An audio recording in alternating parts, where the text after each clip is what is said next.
저는 다이어트 식단 구성 시에 영양제 넣기를 권해드립니다.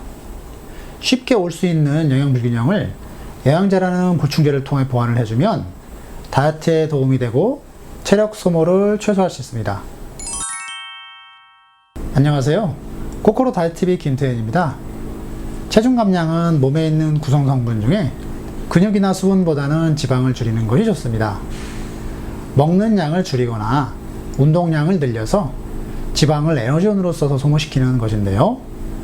외부에서 공급되는 영양소가 줄어들면서 몸에 필요한 필수 영양소들을 적절히 공급받지 못하는 상황도 쉽게 생깁니다.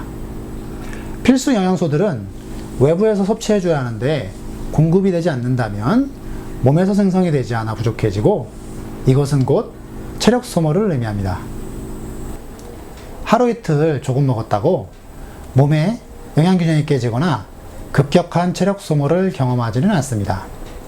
하지만 한 달 이상의 장기간 식이 조절을 통해 다이어트를 하는 경우라면 필수 영양소가 공급되지 않아 체력 소모로 이어지는 경우가 생길 수 있습니다.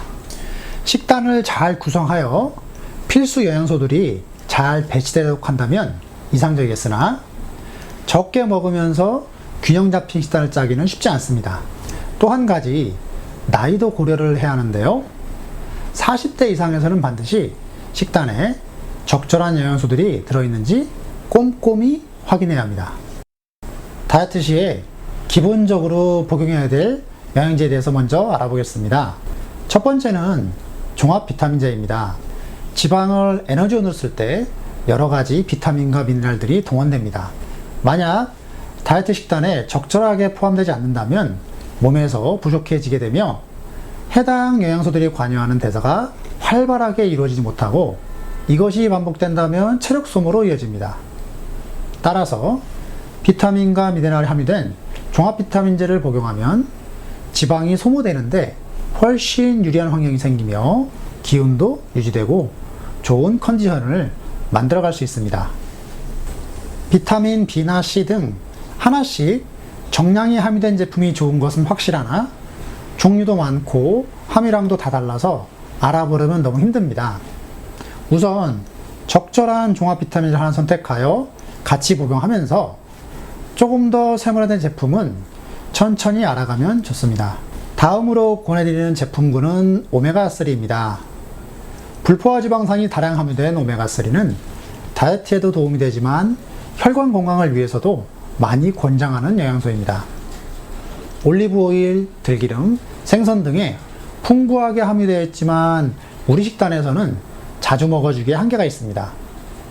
오메가3는 비만세포 활성을 돕는 유전자 활동을 억제시키며 식욕을 억제하는 호르몬을 분비시키기도 합니다. 이 성분이 많이 함유된 제품군을 보면 덩어리가 제법 커서 포만감을 주기도 합니다. 크기에서도 포만감이 오지만 지방으로 구성되어 있어서 복용하면 든든함이 오래갑니다.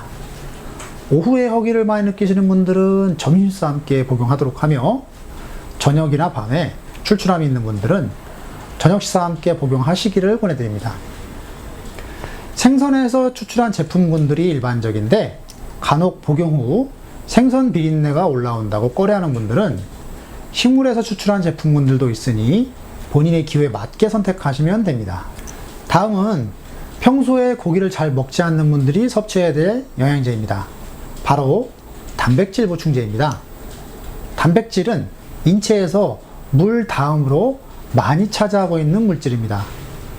뼈, 근육, 피부 등의 구성성분으로 단백질이 부족하면 면역력이 약해지고 골밀도가 떨어질 수 있으며 손발톱이 약해져 문제가 생길 수 있습니다. 특히 모발의 주 구성성분으로 모발이 가늘어지거나 탈모가 생길 수 있습니다. 단백질의 기본 구성은 아미노산으로 필수 아미노산과 비필수 아미노산이 있고 우리가 음식에서 제일 쉽게 접하는 것들은 고기, 계란, 우유입니다. 고기를 잘 안 먹는 분들은 단백질이 부족해지기 쉽기 때문에 계란이나 우유를 잘 섭취해 주는 것이 좋으며 체중 감량 시에는 단백질 보충제를 같이 복용하는 것이 좋습니다. 변비가 있는 분들은 유산균 제제를 고려하셔야 합니다. 유산균은 발효에 생장하는 세균 중 발효결과 유산을 생산하는 세균을 의미하는데 배변 활동을 원활하게 하여 장 건강에 도움을 줄 수 있습니다. 프로바이오틱스라는 제품으로 나오는데 유산균을 증식시키고 유해균 억제에 도움을 주는 역할을 합니다. 캡슐에 담겨있는 제품들도 있고 요구르트 형태로 된 것들도 있어서 다양하게 접할 수 있습니다. 아무래도 배변 활동의 결과가 나타나야 하니 복용을 해보고 대변이 잘 나온 형태의 제품군을 고르시는 것이 좋습니다. 알레르기가 있는 분들을 제외하고 대체적으로 가격에 부담이 없고 부작용도 별로 없는 경우가 많아 폭넓은 선택이 가능합니다. 또한 효과도 바로 확인할 수 있기 때문에 나에게 적합한 제품을 고르기 쉽습니다. 평소 야채를 잘 안 먹는 분들이라면 미네랄 제제를 고려해야 합니다. 무기질로 불리는 미네랄은 치즈, 소고기, 녹색 잎채소, 파래, 마늘, 미역 등에 많이 포함되어 있는데요. 칼륨, 마그네슘, 나트륨, 칼륨, 인, 아연, 요오드 등이 있습니다. 지방을 분해하여 에너지원으로 사용할 때 꼭 필요한 성분이기 때문에 부족해지면 체중 감량이 원활하지 않거나 체력 소모로 이어집니다. 음식에서 섭취하면 되나 먹어야 할 음식들이 상당히 다양하고 다이어트 식단을 구성할 때 너무 복잡해집니다. 물론 정성 들인 식단은 언제든 도움이 됩니다. 쉽고 빠른 선택은 보충제를 통해서 적절하게 공급받는 것이 좋겠죠. 종합 비타민제 포함된 경우도 있으며 무기질만 따로 구성된 영양제도 있습니다. 편하게 하면 종합으로 구입하시면 되며 시간과 여유가 되시면 내가 좋아하는 식단을 따져가면서 부족한 영양소들이 함유된 보충제를 선택하시면 좋습니다. 오늘은 다이어트 식단에 포함시켜야 할 영양제에 대해서 알아보았습니다. 아무것도 먹지 않으면서도 가능하겠지만 다이어트 끝난 후 체력 소모로 이어져 건강을 해칠 수 있습니다. 다이어트 후 면역력이 떨어져 감기가 쉽게 온다든가 피로도가 심해져 회복하는데 수개월 걸린 사례들을 접할 때면 안타까움을 느낍니다. 다이어트 식단을 구성하실 때 위와 같은 영양제를 같이 복용하는 것은 어떨까요? 건강한 다이어트를 계획하신다면 반드시 포함시키기를 권해드립니다.